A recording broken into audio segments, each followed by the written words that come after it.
as we now look at that, we're going to talk about this environmental strategies. Here are some of the factors that the environmental strategies will focus on.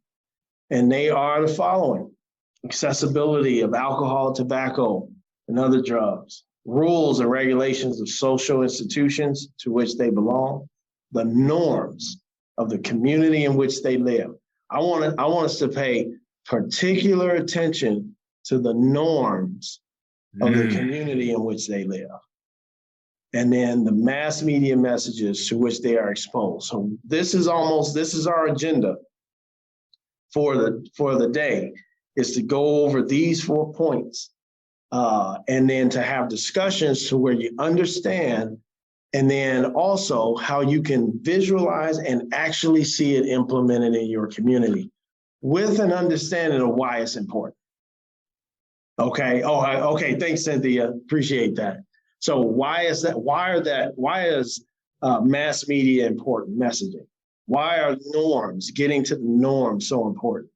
And so here are the types of environmental strategies, and thus where we got the acronym from. All right. So we got policy, where you get the P in camp from. We're going to talk about policy, why that's so important. We're going to talk about enforcement and education. Both of those E's they're vital to the overall influence of those who are having issues with substance use, as well as the prevention of those, so that they'll be less tempted, have less opportunities to get access to those things. Communication and collaboration represents our C's, right? So we've got communication, collaboration. Those two things are utterly important for the transformation of the norms that we have been beholden to in our societies, and in advocacy, right? How to have that influence over our political leaders as they are responsible for the legislature, the laws that govern how people live, as well as what they can and can't do.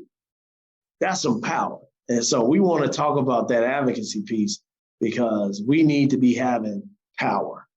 So here's some examples of ATOD, alcohol, tobacco, and other drugs, example strategies.